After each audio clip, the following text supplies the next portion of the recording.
이름 강만식. 겉모습까지 그럴듯하게 위장했지만 저 가죽 속에 아주 끔찍한 모습이 숨겨져 있어. 뭐라고? 감독님도 요르고스 란티모스 감독의 영화들을 보셨을 거 아니에요? 네네. 네, 감독님께 만약에 란티모스 영화 하나 골라서 리메이크 하라고 한다면 훅 재밌는 질문이 들어와서 글쎄 뭐가 재밌었을까? 그 시나리오 때부터 논란이 많이 됐었어요. 사실은 네가 뭔데 지구를 폭파시켜? 예전부터 지구를 지켜라 이전에 처음에 쓰려고 했던 게 이제 슈퍼히어로 영화가 있는데 어린애가 이제 방귀를 너무 방귀맨 독하고 강한 방귀를 많이 껴서 이제 막 왕따 당하고 막 힘든 삶을 살다가 히어로로 재탄생하는 그런 영화도 있었고, 사회에서 미쳐가는 사람들 미쳐가면서 공격을 하기도 하고 공격을 받기도 하는 그 사람들을 들여다보면서 이 사회가 갖고 있는 어떤 문제들, 폭력성, 우리가 서로에게 저지르는 어떤 비극들, 우리가 겪어야 되는 그런 부분들을 거울처럼 쓰면서 우리가 어떻게 살고 있나를 들여다보자.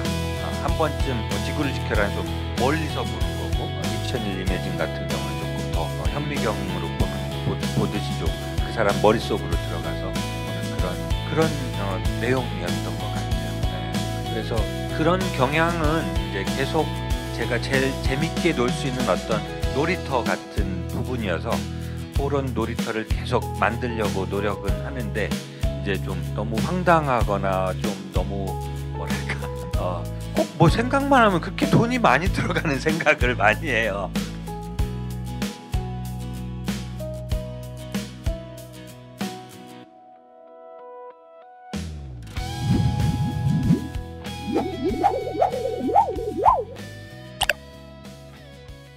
오손도손 이렇게 단란하게 모여서 얘기할 수 있는 기회가 있어서 저도 굉장히 기대하고 있습니다. 반갑습니다. 제가 몇 가지 이제 편히 여쭤보고 오늘 부고니하고 같이 했던 기획이긴 합니다. 그건 사실이긴 한데, 또 감독님 영화 자체에 대해서도 두 개 다 대부분 또 많은 분들이 보셨을 거라 생각하니까 지구를 지켜라에 대한 또 질문도 또 더 많이 해주셨으면 좋겠고요. 이제 이야기를 시작해 보도록 하겠습니다. 제가 첫 질문을 뭘 드릴까 진짜 많이 고민했거든요. 그래서 좀 약간 생각을 좀 달리 해보자라고 해서, 감독님도 요르고스 란티모스 감독의 영화들을 보셨을 거 아니에요? 네네. 네, 감독님께 만약에 란티모스 영화 하나 골라서 리메이크 하라고 한다면 약간 고심한 질문입니다. 네. 훅 재밌는 질문이 들어와서 글쎄요 뭐가 재밌었을까?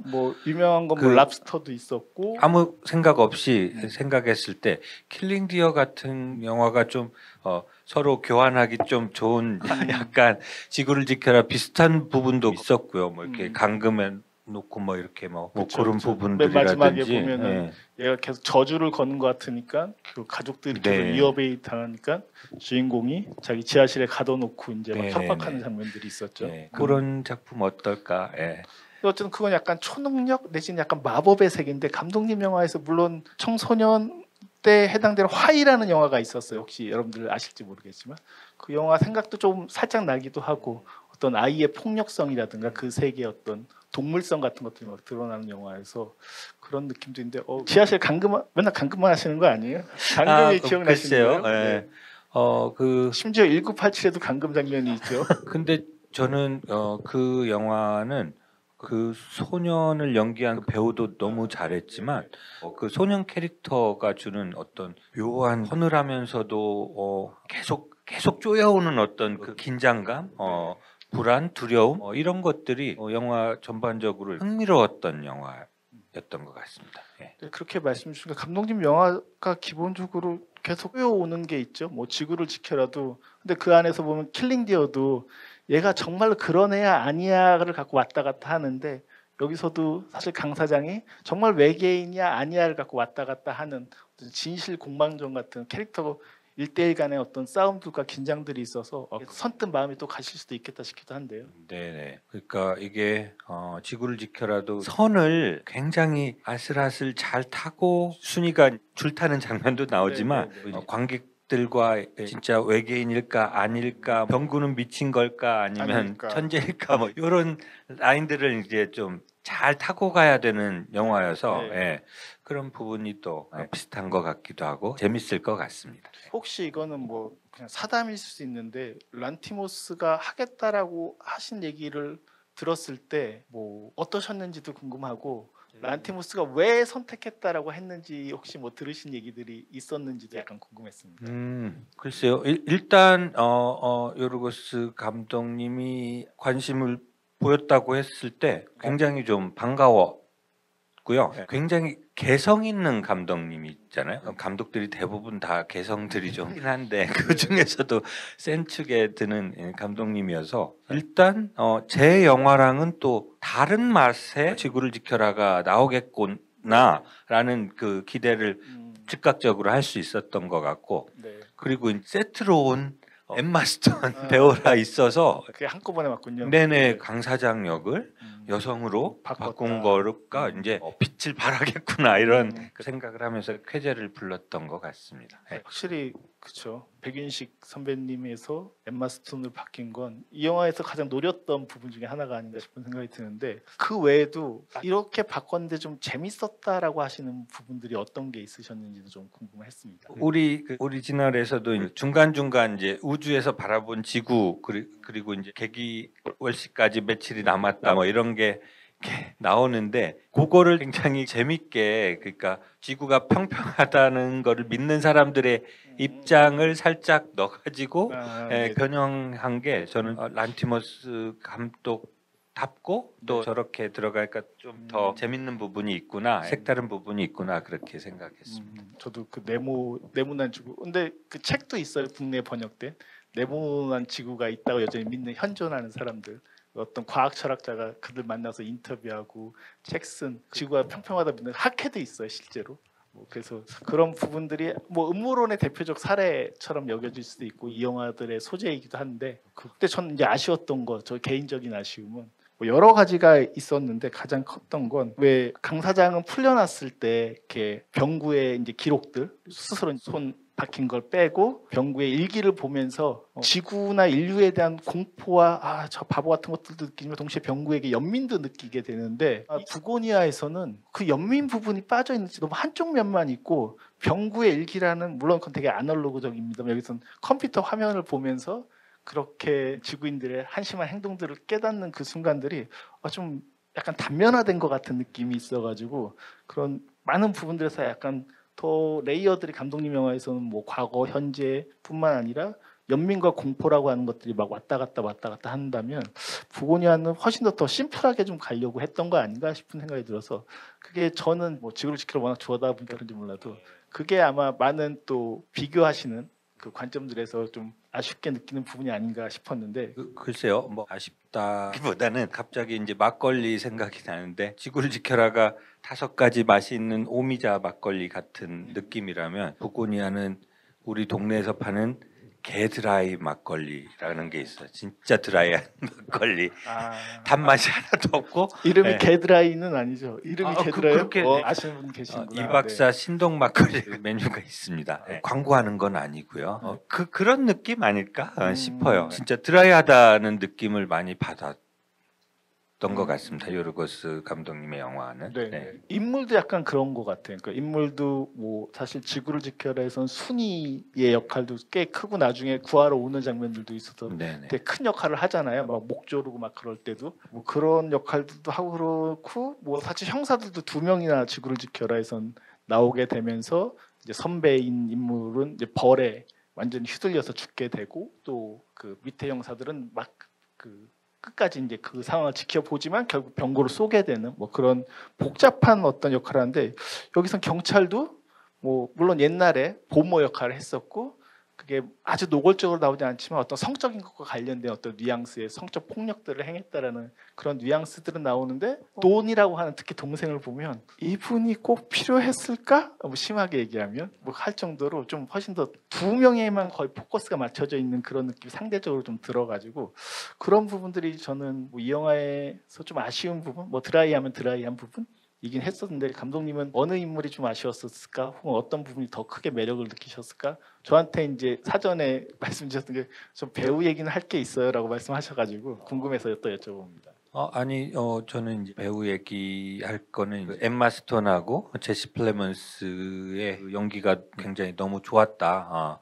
그런 부분이 있었고 제가 이제 스크립트를 읽었을 때는 돈이라는 그 친구가 말하자면은 굉장히 아까 말씀드린 것처럼 이렇게 심플하고 미니멀하고 드라이하게 플롯 자체가 그렇게 캐릭터도 바뀐 것 같은데 그 인물이 이 동네의 어떤 그 폭력과 그 테디가 겪는 역사와 그리고 이 동네에 가진 어떤 절박한 함정 같은 빠져나올 수 없는 이 동네의 어떤 아픔과 슬픔 혹은 뭐 이런 거를 약간 시적으로 대변할 수 있는 그런 캐릭터라고 생각하면서 읽었는데 그 배우분을 길거리에서 캐스팅했다고 들었어요. 그러니까 그냥 진짜 동네 주민 예. 네. 그렇게 해서 보시면 아시겠지만 뭐 제가 정확히는 모르지만 그래도 약간 장애가 실제로 있는 그런 배우이신 것 같은데 그 부분이 이제 굉장히 시적이 되려면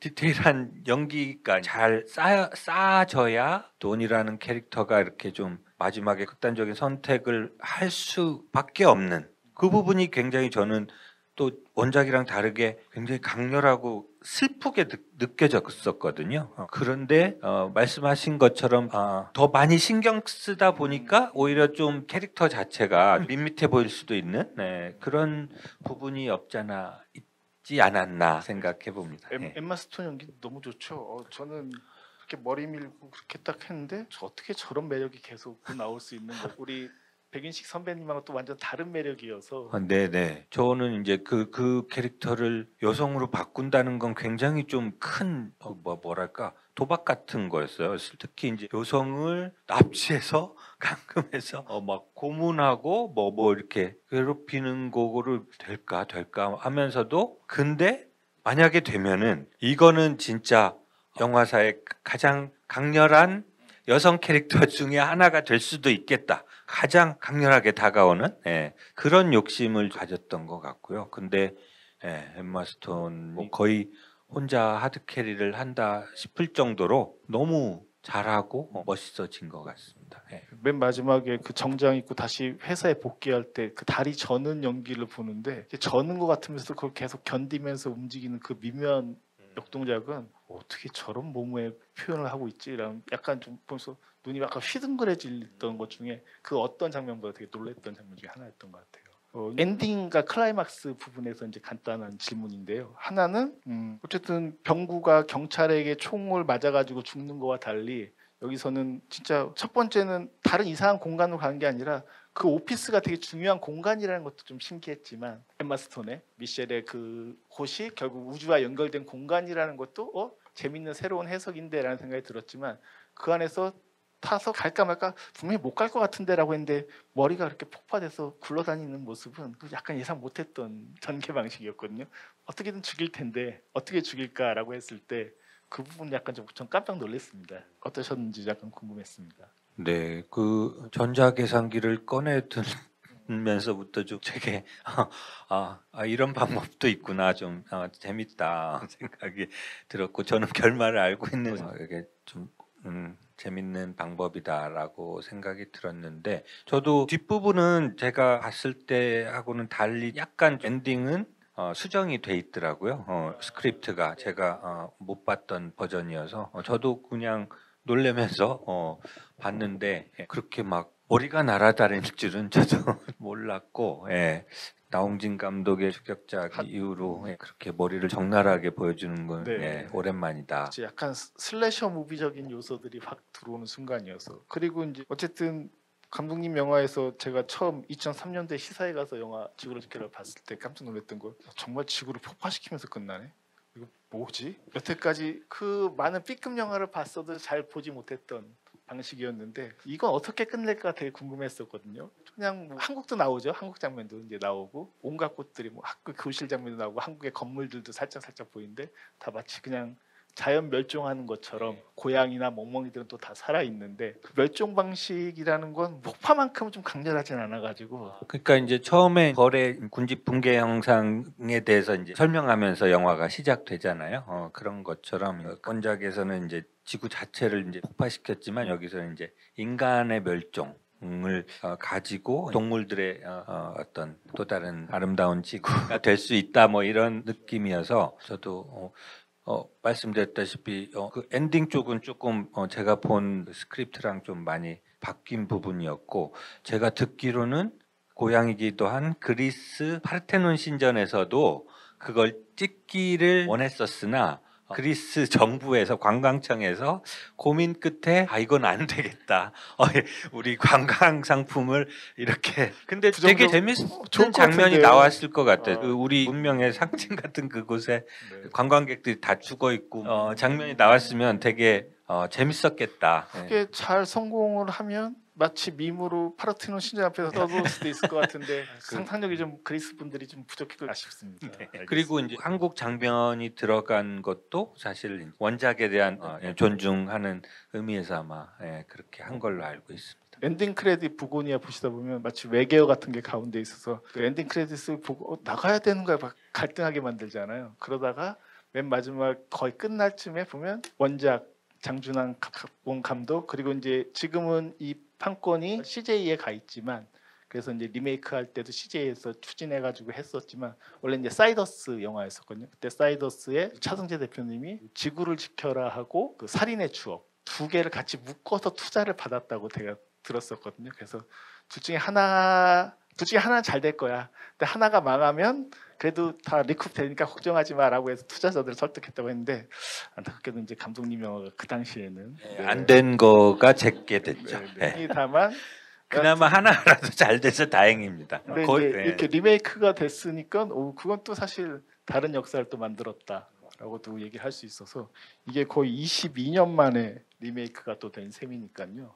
그 시점으로 헤아려 보면 그것도 오래 살다 보니까 저도 이런 기회도 보는구나 하는 게 사실 제일 좀 기분 좋은 그런 느낌이긴 했습니다. 감독님이 리메이크 소식 딱 들었을 때 될까라는 생각도 있었을 것 같고 그때 느낌이 어땠는지가 그거 하나만 여쭙고 바로 이제 관객분들 질문을 받아볼게요. 그러니까 사실은 처음에는 제가 미국에 가서 연출을 하려고 했어요. 그렇게 준비를 하고 이제 미국 작가님 윌 트레이시 작가랑 이제 같이 작업을 하다가 제가 이제 굉장히 건강상의 이슈가 생겨가지고 그래서 제가 죄송하지만 할 수 없을 것 같다. 그렇게 얘기가 됐고 조금 있다가 란티모스 감독님이랑 엠마 스톤 얘기가 나와서 오히려 잘 됐나? 이렇게 생각하면서 했던 것 같습니다. 알겠습니다. 감독님이 미국 배우들하고 하셨으면 또 어땠을까 궁금하기도 하네요. 진짜 말씀을 듣다 보니까.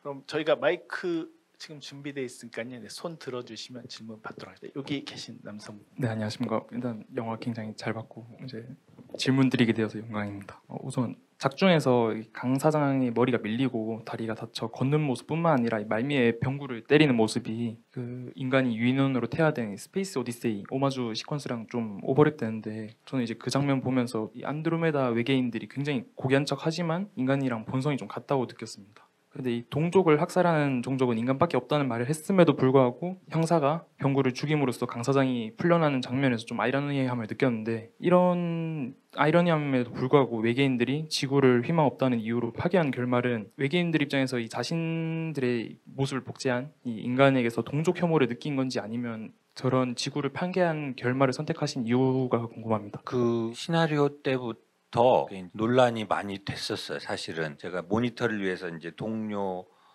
감독들이나 그 당시에는 그런 문화가 좀 있었어요. 자기가 시나리오 쓰면은 동료들한테 이렇게 읽혀보고 피드백을 받는 그런 부분이 있었는데 그 중에 한 분도 굉장히 좀 화를 내면서 네가 뭔데 지구를 폭파시켜?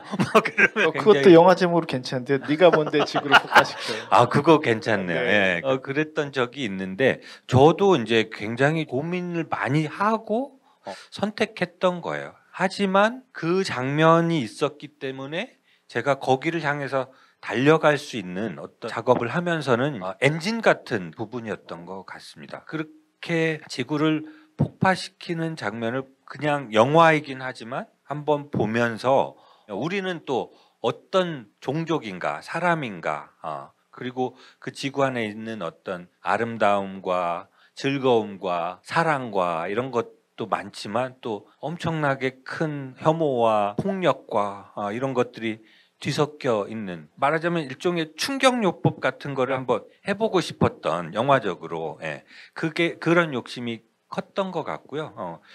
이제 안드로메다인들도 사실 너무 착하고 그런 것 같지는 않아요.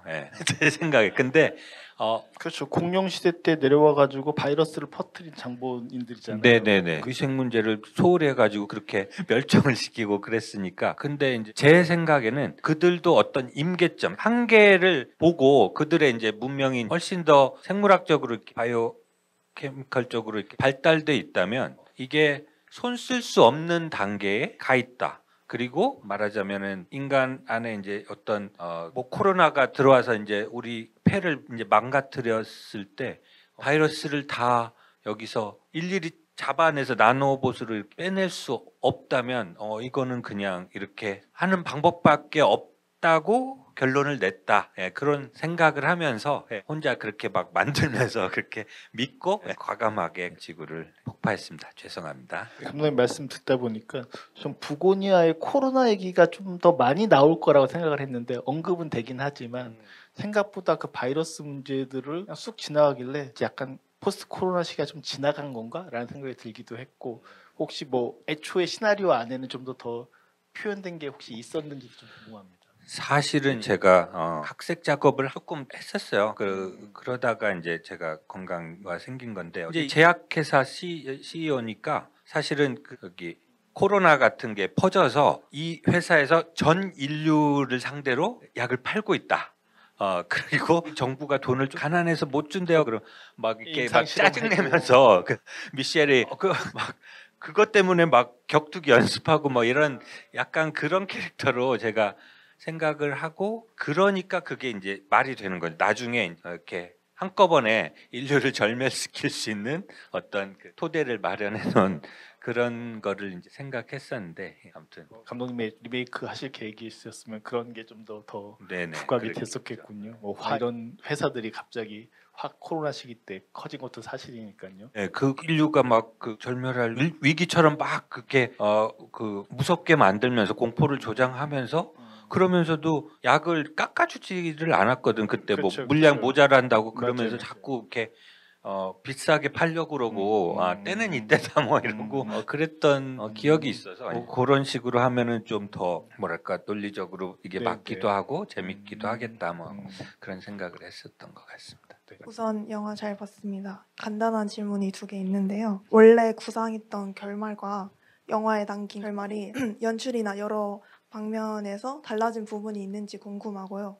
2번째로는 이제 부고니아에서 이제 원작에서 각색된 장면 중에 이건 정말 이렇게 각색을 해서 좋았다는 장면 하나랑 그리고 이 원작 이 부분을 살렸으면 더 좋았을 텐데 하는 장면이 하나 있다면 알려주시면 너무 좋을 것 같아요. 네, 3가지인 것 같은데 티시군요. 아니에요. 네. 예. 일단 그 결말은 아까 말씀드린 것처럼 그 이미지를 가지고 그 앞에 이야기들을 다 만들어 갔기 때문에 나중에 제작하면서 프로덕션이나 아니면 후반 작업에서 달라진 건 없는데 조금 아쉬웠던 거는 부고니아는 조금 그걸 더 잘했던데 그 우주선 자체가 생명체 비슷한 걸로 좀 생각했어요. 그래서 그 안도 좀 이렇게 좀 다 움직이고 막 이렇게 꾸물꾸물하면서 문도 열릴 때 막 점액질 같은 게 이렇게 샥 하면서 나오고 뭐 이렇게 하기를 원했으나 예산상으로 많이 압박이 있었고 그렇게 하기가 기술적으로도 너무 어렵고 그래서 이제 나중에 어떤 분이 너 그 엔딩 거기 그 우주선 거기요 어느 나이트에서 찍었어? 그렇게 물어볼 정도로의 그러니까 나이트 느낌이 났나 봐요. 그다음 여러분들 나이트 아나? 나이트 클럽? 예. 그런 얘기가 좀 있었고요. 예. 네. 결말은 제가 원래 생각했던 대로 이제 별 수정이 없었고 부고니아에서 좋았던 거는 여성으로 바꾸면서 저는 아까 말씀드렸다시피 이제 걱정이 많이 됐거든요. 이거를 이게 너무 과욕을 부리면서 이게 오히려 안 좋아지는 거 아닌가 막 이런 걱정이 됐는데 그 윌 트레이시 작가가 절묘하게 해놓은 게 그 화학적인 거세를 하잖아요. 그런 부분들이 이렇게 하니까 여성으로 바뀌면서 갖는 어떤 부담감을 그래도 조금 덜어낼 수 있구나 그러면서 좀 굉장히 영리한 부분이다라고 생각을 그래서 욕망을 거의 안 품죠. 네네 그랬었던 것 같고 아쉬운 부분은 그 경찰 친구가 집에 들어오는데 모니터도 이제 되게 작긴 하지만 그걸 가지고 좀 원작에는 좀 긴장도 있고 뭐 이런 게 있는데 거기서는 너무 그냥 편하게 그냥 딱 끄고 가더라고요. 그래서 이게 또 이게 이 감독님의 어떤 쿨한 연출이구나 뭐 이러면서 이해를 하면서도 조금 재밌을 텐데 뭐 이런. 란티모스가 리메이크를 처음 한 게 서스페리아를 갖고도 했었잖아요. 그래서 거기서도 보면 원래 그 이탈리아의 그 감독 영화 서스페리아 시리즈를 너무 좋아하는데 되게 스트레이트하게 좀 바꿔버리는 거죠. 그래서 조금 더 복잡 미묘하게 끌어대는데 감독님 말씀하신 것처럼 그 모니터 끄는 장면 병거 뒷발로 딱 이렇게 끌 때 흥미로운데 하고 하는데 여기서는 저도 딱 볼 때 그게 보이니까요. 경찰이 들어올 때 그냥 지나가고 툭 꺼버려서 약간 이제 김이 빠지는 그런 느낌이 좀 있긴 했었습니다. 네, 알겠습니다. 네, 너무 질문 드릴 수 있어서 정말 영광이고요. 감독님 영화를 보면서 늘 느꼈던 건데 2001 이매진에서도 그렇고 털에서도 그렇고 또 지구를 지켜라에서도 그렇고 되게 크게 해주셔야 될 것 같은데. 다 감사합니다. 보셨는데. 살짝 어필한 거거든요 지금. 근데 어떤 특정한 소재에 대한 욕망을 통해서 좀 거시적인 메시지를 풀어낸다라는 느낌을 많이 받았습니다. 지구를 지켜라 같은 경우에도 어떻게 보면 외계인이라는 소재를 활용을 했지만 사실은 그러니까 한국 근현대사에 있어서 이제 폭력에 대한 얘기를 되게 많이 해주셨다라고 생각을 했는데 감독님이 만약에 다른 작품을 하게 되신다면 지금은 어떤 소재를 해보고 싶다라던가 아니면 어떠한 문제를 영화적으로 풀어보고 싶다라는 게 있다면 어떤 게 있을지 좀 궁금합니다. 글쎄요. 예전에 말씀하신 것처럼 2001 이매진하고 지구를 지켜라는 약간 뭐라고 해야 되지? 형 동생 아니면은 뭐 약간 누가 형이고 누가 동생인지 모르겠는데 그런 느낌이 있어요. 비슷하게 이 사회에서 미쳐가는 사람들, 미쳐가면서 공격을 하기도 하고 공격을 받기도 하는 그 사람들을 들여다보면서 이 사회가 갖고 있는 어떤 문제들, 폭력성, 우리가 서로에게 저지르는 어떤 비극들, 우리가 겪어야 되는 그런 부분들을 거울처럼 쓰면서 우리가 어떻게 살고 있나를 들여다보자. 한 번쯤 지구를 지켜라는 좀 멀리서 보는 거고 2001 이매진 같은 경우는 조금 더 현미경으로 보듯이 좀 그 사람 머릿속으로 들어가서 보는 그런 내용이었던 것 같아요. 그 털도 뭐 그런 측면이 좀 있고요. 그래서 그런 경향은 이제 계속 제가 제일 재밌게 놀 수 있는 어떤 놀이터 같은 부분이어서 그런 놀이터를 계속 만들려고 노력은 하는데 이제 좀 너무 황당하거나 좀 너무 뭐랄까 꼭 뭐 생각만 하면 그렇게 돈이 많이 들어가는 생각을 많이 해요. 그런 게 이제 좀 어렵고 아시는 분은 아시겠지만 예전부터 이제 지구를 지켜라 이전에 처음에 쓰려고 했던 게 이제 슈퍼히어로 영화가 있는데 어린애가 이제 방귀를 너무 방귀맨 독하고 강한 방귀를 많이 껴서 이제 막 왕따 당하고 막 힘든 삶을 살다가 히어로로 재탄생하는 그런 영화도 있었고 그런 식의 이제 놀이터는 계속 좀 제가 틈만 있으면 계속 하려고 노력할 것 같습니다. 빨리 만드셔야지. 1987은 뭐 사실 실제 역사를 기반으로 해서 80년대 때 민주화 운동을 다뤘던 영화이긴 합니다만 그래서 실제로 오셔서 그 다음에 어디로 가실 것인가 다시 방귀맨으로 가실지 아니면 다시 현실적인 역사를 더 물고 늘어지실지가 사실 궁금했는데 어쨌든 뭐 최근 시나리오는 쓰고 계시다고 아까 제가 사석에서 또 여쭙기도 했었으니까 좀 궁금합니다. 어떤 방향일지 많은 분들이 1987 나온 지도 벌써 6년? 7년? 거의 10년이 10년인가요? 2017년도였나요? 네. 그래서 저도 건강도 많이 회복하고 저도 이제 굉장히 이제 의욕이 생겨서 열심히 지금 준비하고 아마 조만간 어떤 프로젝트인지 아시게 될 것 같습니다. 네, 알겠습니다. 기다리도록 하겠습니다. 네, 이번에 감독님 영화를 만화가 지망생으로서 정말 좋아하는 학생이고요. 제가 캐릭터를 정말 중심으로 보는 그런 좀 약간 좀 편협적인 사람인데 화이 때도 그렇고 형사 캐릭터에 대한 관심이 좀 있어서 엑스트라긴 하지만 순이나 추형사의 성장 배경 또는 백스토리 구상해 둔 게 있으신지 하고 혹시 지구를 지켜라 같은 작품을 또 만드실 생각이 있으신지 저 정말 방비맨 보고 싶거든요. 그래서 그럼 이 두 가지만 질문 드리겠습니다. 감사합니다. 감사합니다. 그 캐릭터를 당연히 생각했죠. 사실 그 순이 같은 경우는 동춘 서커스에서 소개할 때도 나오지만 길에 젤소미나라는 그 여자 캐릭터를 말하자면 이제 페데리코 펠리니 길에 나오는 라스트라다 길 젤소미나를 말하자면 오마주 혹은 빌려온 캐릭터고 동춘 서커스 가서 이제 취재도 하고 하면서 이제 그 어떤 삶을 살았을까 혹은 이제 뒤에 이제 나중에 이제 크레딧 나올 때도 보이지만 병구와 순이는 또 어떻게 만났고 어떻게 사랑하고 서로 이렇게 인연이 됐을까 뭐 이런 부분부터 해서 당연히 생각을 하고 배우분이랑 그런 부분들을 얘기했었고 추형사도 보면은 이제 어디서 태어났고 어떻게 자랐고까지는 아니지만 작은 형사랑 얘기할 때 보면은 뇌물 사건 뭐 이런 거에 프레임에 억지로 씌워져서 그 형사 사회에서 너무 이렇게 빳빳하고 이러니까 그런 경우들이 있잖아요. 살다 보면 이렇게 너무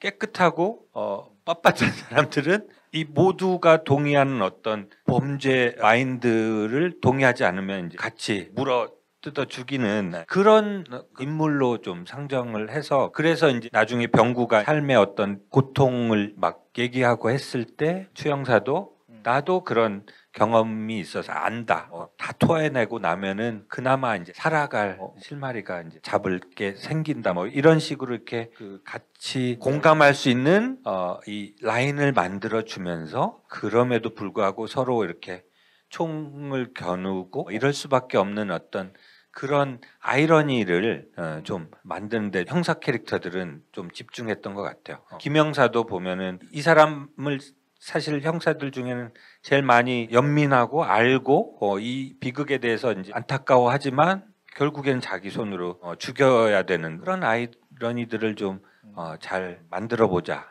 그런 맥락으로 그렇게 캐릭터들을 디자인했던 것 같습니다. 형사 캐릭터 확실히 아이러니가 되게 중요하게 이 영화에서 특히 더 나타나는 것 같고 또 하나 이제 지구를 지켜라 같은 영화 또 만들고 싶으신지도 당연히 이제 만들고 싶은데 그 강구 영웅은 그것도 돈이 엄청나게 들어가니까 그만큼의 이야기로서 어떤 플롯 구조적인 어떤 재미를 아주 섬세하게 직조를 해내야 되겠다라는 욕심이 있어서 계속 그 작업을 하고 있고요.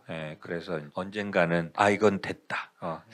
자 이제 걸치고 나가자 이렇게 됐을 때 걸치고 이제 아마 선을 보여드릴 수 있지 않을까 그렇게 생각합니다. 방귀를 어떻게 묘사할지는 사실 이제 쉽지 않겠다 이런 생각이 들긴 합니다. 네, 또 질문 받아보도록 하겠습니다. 이런 영화 만들어주셔서 너무너무 감사하고요. 제가 궁금했던 거는 이 이야기가 이제 강 사장이 외계인이라는 병구의 믿음으로 전개가 되는데 중간에 납치를 한 후에도 순이가 이제 강 사장 머리 밀려 있는 걸 보고 정말 외계인 같아라고 얘기를 하잖아요. 그게 사실은 외계인이 아닐지도 모른다는 순이의 어떤 속마음을 보여준다고 생각을 하는데 또 인간이 100%의 믿음을 갖기는 어렵다고 생각을 해요. 그래서 병구도 강 사장뿐만 아니라 다른 사람들을 납치하면서 이 사람들이 사실은 외계인이 아닐 수도 있고 이 모든 게 나의 망상과 뭐 어떠한 회피로부터 시작되었을 수도 있겠다라는 의구심이 가진 적이 있을지 궁금합니다. 너무 그렇게 디테일하게 잘 봐주셔서 너무 감사하고 그런 부분이 병구의 어떤 심리적 그 지도 머릿속 지도를 이렇게 봤을 때 스스로가 내가 지금 맞는 걸까? 나는 혹은 나 개인적인 어떤 원한을 마치 그 커다란 명제를 빌려와 가지고 그걸 수단으로 이제 사람들한테 개인적인 복수를 하고 내가 그러고 있지는 않는가라는 스스로 이렇게 의심하는 그 단계까지 캐릭터가 굉장히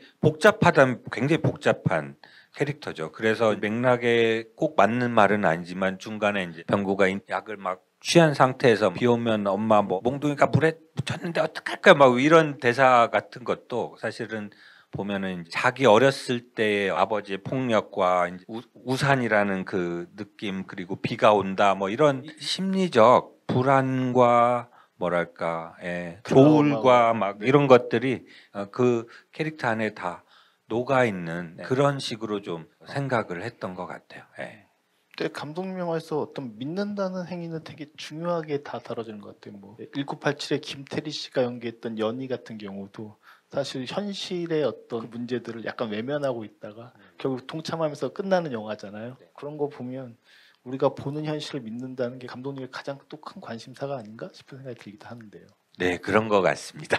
우선 질문할 수 있는 기회를 얻어서 정말 감사하다고 생각을 하고요. 네, 질문 드리고 싶은 거는 영화에서 마지막 엔딩의 하이라이트이기도 한 그 외계인이라던가 그 UFO의 그 의상이나 디자인에 관해서 좀 여쭤보고 싶은데 외계인의 모습은 사실 인간과 비슷하다라고 했는데 뭔가 복장이 되게 뭔가 올드한 느낌이 들면서도 약간 옛날에 뭔가 의식이나 축제 복장 같이 느껴지기도 하고 또 UFO도 뭔가 우리가 생각하는 뭔가 좀 기계적인 뭔가 매끈한 세련된 느낌이 아니라 뭔가 하나의 뭔가 괴생명체 같은 느낌이잖아요. 뭔가 촉수가 나오고 그런 느낌이라던가. 그래서 이런 외계인의 의상 디자인이라던가 그 UFO의 디자인 혹시 의상이나 뭐 CG 담당자분들이 어떻게 협의를 하셨는지 감독님은 어떤 식으로 뭔가 구상하셨던 건지에 대한 이야기를 좀 듣고 싶습니다. 네, 그냥 아까도 말씀드린 것처럼 우주선 그러니까 외부는 좀 그게 약간 CG로 구현이 됐는데 근데 이제 내부는 아까 말씀드린 것처럼 어떻게 할 수가 없어서 그 나이트 비슷하게 된 거고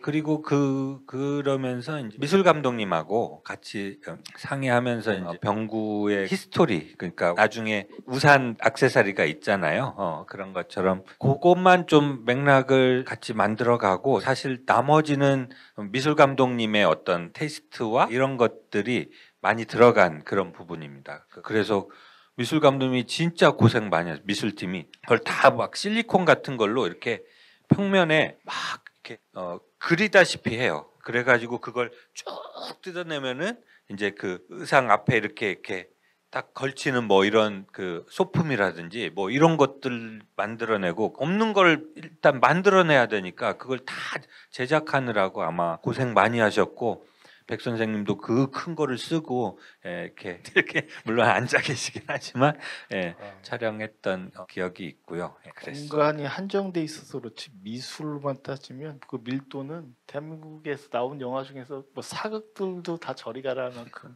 엄청 고생시키셔서 맡겨놔야겠지. 뭐 나이트 클럽으로 만들든 뭐 하든 그러실 수밖에 없지 않을까 싶을 정도로 뭐 병구의 집의 공간도 뭐 외부도 그렇지만 그 벌집까지 다 포함해서 부고니하고 살짝 비교해봐도 미술의 밀도는 진짜 차이가 너무 큰 것 같아요. 근데 그 당시 2003년도에 그런 좀 미술을 투여하는 영화를 사실 그러니까요. 복 받았다고 생각합니다. 미술 감독님이 워낙 훌륭하시고 또 이렇게 굉장히 좀 열심히 집착해서 이렇게 하시는 편이라 그런 도움도 많이 받았고 야외 세트도 실제로 그 영월 카지노 옆에 폐쇄된 실제로 그 광산이 있었던 동네예요. 그래서 그 토대가 남아 있어서 그 위에다가 세트를 또 지은 거죠.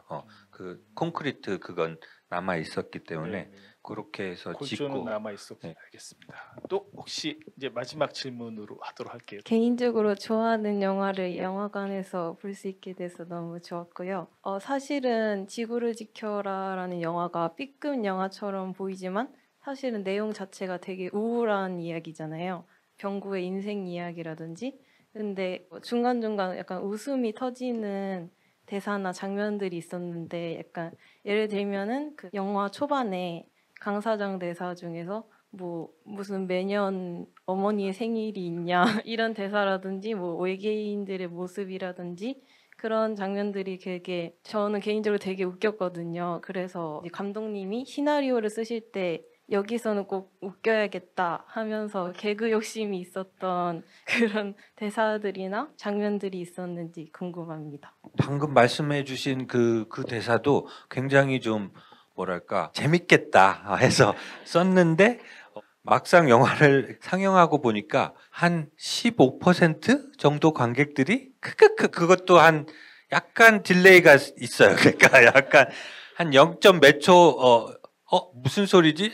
웃긴데 뭐 이렇게 그런 부분이 있어서 되게 뭐랄까 보람을 느꼈던 것 같고요. 웃기고 싶었던 부분은 많고 막 그러시면은 난 진짜 웃기라고 쓰는데 아무 반응이 없는 것도 있었나요? 근데 아까 그런 대사도 어떤 상영에서는 아무 반응이 없다가 어떤 상영에서는 또 많이들 반응하시고 이게 참 신기한 것 같아요. 약간 전염되는 그런 부분이 있는 것 같고 사실 영화가 보셔서 아시겠지만 이렇게 가만히 안 놔두잖아요. 이렇게 편하게 팝콘 먹으면서 이렇게 보기 힘들게 만드는 이렇게 사람을 막 자꾸 여러 가지 면으로 이렇게 막 흔드는 것 같은 그런 영화여서 어떨 때는 어떤 관객분들에 따라 어떤 부분은 이제 이걸 웃어야 될지 울어야 될지 모르겠는 그런 부분들도 있고 그래서 그런 발로 이렇게 밟아서 심장 마사지로 뭐 다시 태어난 거라든지 뭐 이렇게 비비탄 총 쏠 때 이렇게 쫙 하면 이렇게 줌이 쭉 들어가거든요. 그게 약간 브라이언 드 팔마 감독이었나? 드레스 투 킬이라는 그 영화를 연상하면서 여기에 이제 오마주나 패러디가 굉장히 많은데 이렇게 이제 거기 면도칼을 긁히는 막 그런 장면들을 생각하면서 썼다든지 그리고 미친 척 그만해 이 미친놈아 뭐 이런 대사 같은 거 그것도 이제 혼자 쓰면서는 웃기다 웃겨 뭐 이러면서 쓰고 그랬던 것 같습니다. 많은데 많습니다. 워낙 패러디하거나 인용하신 장면이 많잖아요. 뭐 지금 좀 더 브라이언 드 팔마 스킬에서 이렇게 손으로 막았는데 딱 손이 칼에 베어지는 장면도 있었지만 그걸 이제 비비탄으로 바꾸신 건데 그거 말고도 혹시 또 뭐 많이 옛날에도 인터뷰에서도 뭐 아시겠지만 블레이드 러너에 막 텀블링 해가지고 목 조르고 뭐 이런 것도 스니까. 그런 것도 있고 당연히 뭐 스페이스 오디세이는 거의 비슷하게 만들었고 그렇죠. 모노리스 이렇게 그리고 날아가는 장면 벌이 막 이렇게 올라가서 막 이렇게 하면서 이렇게 막 달려들고 이런 건 약간 그 히치콕 느낌이 많았어요. 그건 약간 새인가요? 새 이런 느낌으로 했던 것 같고 굉장히 많은데 일단 지금 생각나는 건 그 정도인 것 같습니다. 네. 알겠습니다. 하여튼 뭐 워낙 많은 질문들 너무 잘 주셔서 오늘 너무 좀 알찬 그런 대화의 시간이 아니었나 싶은 생각이 들고요. 이제 말씀드린 대로 감독님 앞에 모시고 이제 사진 찍고 사인 받을 텐데 끝으로 마지막 인사해 주십시오. 저도 뭐랄까 이렇게 제가 기대한다고 그랬잖아요 처음에. 근데 기대한 것보다 훨씬 더 재밌었던 것 같아요. 오늘 관객 여러분이 너무 재밌는 그리고 제가 잊고 있었던 어떤 부분들을 또 꺼내주시고 하니까 저도 얘기하면서 정말 즐거웠습니다. 감사합니다. 네. 감사합니다.